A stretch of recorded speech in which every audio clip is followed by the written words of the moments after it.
Look at these examples to see how we order words in phrasal verbs. Every morning, I write down all the things I need to do. Write down. I came down with a fever, but I have got over it now. Came down, got over. She brought two issues up at the meeting. Brought up. What's the difference between these three structures?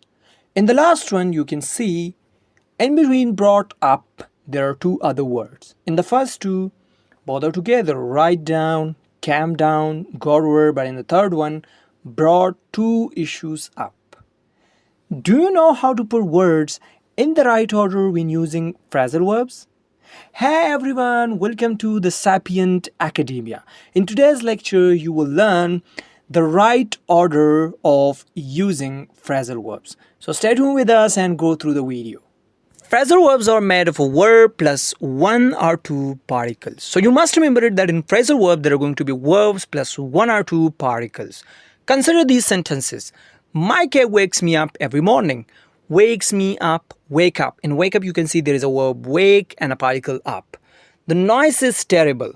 I can't put up with it any longer. I can't put it up. I cannot bear it anymore. So in put up you can see there is a verb put and the particle up. And you must remember that these particles basically modify the verbs. Like for example, if I remove up from this phrasal verbs put, it won't give me the same meaning. Sometimes it can be the case, like for example, wake up is very similar in the meaning to wake.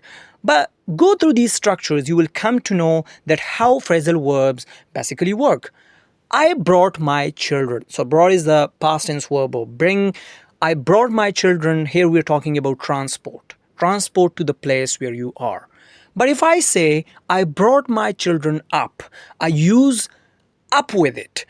I brought my children up. So brought up is what you can say the past tense verb of bring up. So bring up means educate or raise. You raise them up. In the first one we're talking about transport. In the second one, if we use up with it, we're talking about education, or you can say you raise them up. Consider the next structures. I can't tell Tim and his brother. Tell means say something. I can't tell.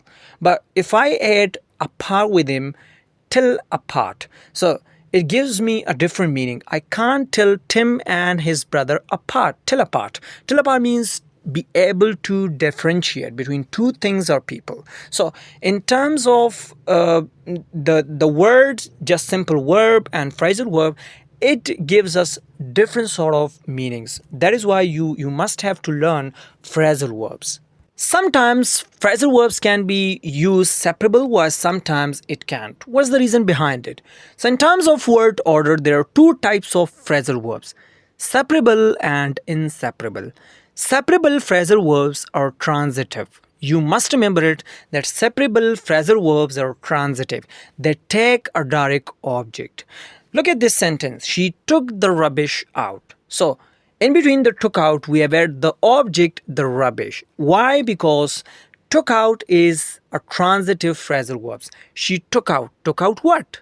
It takes object. She took out the rubbish. So in such cases, you can add this particular object in between the verb and the particle. She took the rubbish out. Or you can keep the verb and particle together and put the object after the particle. For example, I can say she took out the rubbish. So you can follow either way, but remember, if you want to separate them and you go for a separable condition, so it can only be possible in transitive verbs. If the phrasal verb is transitive, then you can go for the separable way. Otherwise, if it's not transitive, you are going to follow the inseparable condition. So both ways have the same meanings. However, when the object is a pronoun, me, you, it, only the separated form can be used. Remember, once again, I'm telling you, when the object is a pronoun, only the separated form can be used. The pronoun must go between the verb and the particle. Look at this sentence. She took it out instead of she took out it. That's incorrect. So the correct way is she took it out, because here the object is the pronoun. So in such case, you must go for the separable condition. Or if the object is not a pronoun, then you can follow the separable or inseparable conditions that your choice.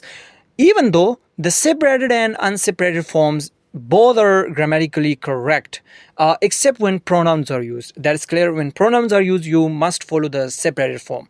So in certain context, one form or other may be preferred, but in pronoun case, you must go for the separated form. On the other hand, it's an exceptional case that keeping the verb and particle together is preferred in this case if the object is long. So you must remember it. If the object is long, you should go for the inseparable conditions. If it's more than 4 or 5 words, or you can say if it's structurally complex. For example, it's my job to sort out any kind of problem occurring in our company's computer system. So how can you separate them, sort out, if you add out at the end of a sentence? For example, if I say it's my job to sort any kind of problem occurring in our company's computer systems out. It is also possible, but it's less preferred. Or for example, if I say she took out all the rubbish from the party instead of she took all the rubbish from the party out. That's also, you can say, it can be the case. However, it's less preferred. So in today's video, we talk about the separable phrasal verbs. In the upcoming video, we'll talk about inseparable phrasal verbs. Stay tuned with us and watch our video. Learn, like, and subscribe.